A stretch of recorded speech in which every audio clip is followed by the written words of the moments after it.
فرمایا کہ جب بدکار بدکاری کرتا ہے تو اس سے ایمان نکل جاتا ہے۔ اب شیطان کیا چاہتا ہے؟ ہمیں سو میں مبتلا کر دے، ہمیں بدکاری میں مبتلا کر دے۔ اور بدکاری کے جتنے راستے ہیں، فحشا کے جتنے راستے ہیں، شیطان نے ان کو آراستہ کر دیا، رقص کو فن قرار دے دیا گیا ہے۔ اور آج عریانی پر مشتمل مخلوط اجتماعات کو فیسٹیول کا نام دے دیا گیا ہے، اور کیا کیا رنگ اور کیا کیا ڈھنگ دیے گئے ہیں۔ وہ راستے جو بدکاری پر منتج ہوتے ہیں، وہ راستے کشادہ کر دیے گئے ہیں۔ اور اس سے بڑی بدبختی کیا ہوگی کہ جو بدکار لوگ بدکاری کو، برائی کو، فحشا کو پھیلاتے ہیں، حکومتوں کی طرف سے ان کو ایوارڈ دیے جاتے ہیں اور ان کو بلا کر کے اعزازات دیے جاتے ہیں، اتنے پیسے دیے جاتے ہیں کہ آپ سوچ سکتے ہیں کیا ان کے اندر خوبی ہے کہ وہ برائی کو پھیلاتے ہیں، وہ فحشا کو پھیلاتے ہیں۔ یہ معاشرے کا بدترین طبقہ ہے جن کی وجہ سے بدی پھیلتی ہے، نوجوانوں کے اخلاق بگڑتے ہیں، ان کا کردار مسخ ہوتا ہے۔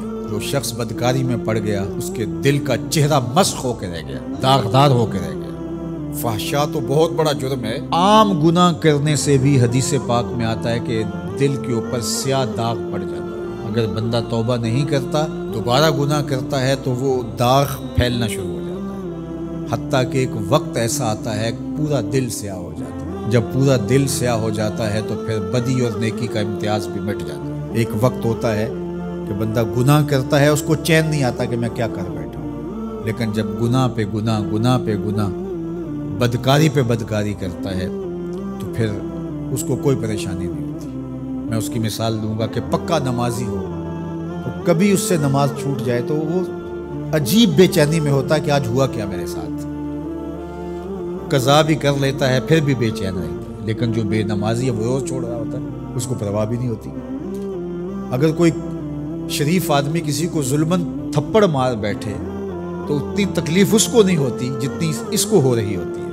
دعا کرو کہ یہ دل دل ہی رہے، دل مصفہ رہے، دل مزکہ رہے، دل ستھرا رہے، دل پاکیزہ رہے۔ جتنی کوشش ہم اپنے چہرے کو، اپنے بدن کو، اپنے ظاہر کو سنوارنے کی کرتے ہیں، اس سے کہیں بڑھ کر اپنے دل کو سنوارنے کی کریں۔ باہو علیہ الرحمہ نے کہا تھا، دل کالے نالو منہ کالا چنگا، جے کو یہ رمز پچھانے۔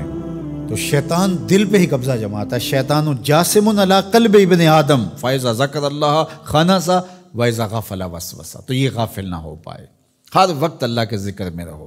اس لیے ہمیں 5 بار مسجد میں بلایا جاتا ہے۔ نمازیں ہیں تو ہم صبح ساری پڑھ لیں، ایسا نہیں ہے، ہمیں مختلف اوقات میں بلایا گیا ہے۔ صبح اٹھتے ہی سجدہ ریز ہو جائیں، پھر کام پہ جائیں، کام میں انہماک ہونے لگا تو پھر بلا لیا گیا، آؤ جو ظہر کے وقت، پھر گئے تھوڑا وقت گزرا تو پھر انہماک ہونے لگا، کھونے لگے تو کہا پھر آجو عصر کے وقت، پھر چھٹی ہوئی گھر جانے لگے، کہا پہلے نماز پڑھ لو، پھر کھانا کھایا، بچوں میں بیٹھے کھیل کود میں لگے، دل غافل ہونے لگا، کہا آجو پھر عشاء کے وقت آجو۔ اور نماز سے پہلے بھی ذکر، نماز کے بعد بھی ذکر، سونے سے پہلے ذکر، سونے کے بعد ذکر، اٹھتے ہوئے ذکر، کھاتے ہوئے ذکر، کھانے کے بعد دعا، آئینہ دیکھتے ہوئے دعا، لباس بدلتے ہوئے دعا، سیڑھیاں چڑھتے ہوئے، سیڑھیاں اترتے ہوئے، کسی چیز کو دیکھتے ہوئے، کسی مومن کو ملتے ہوئے۔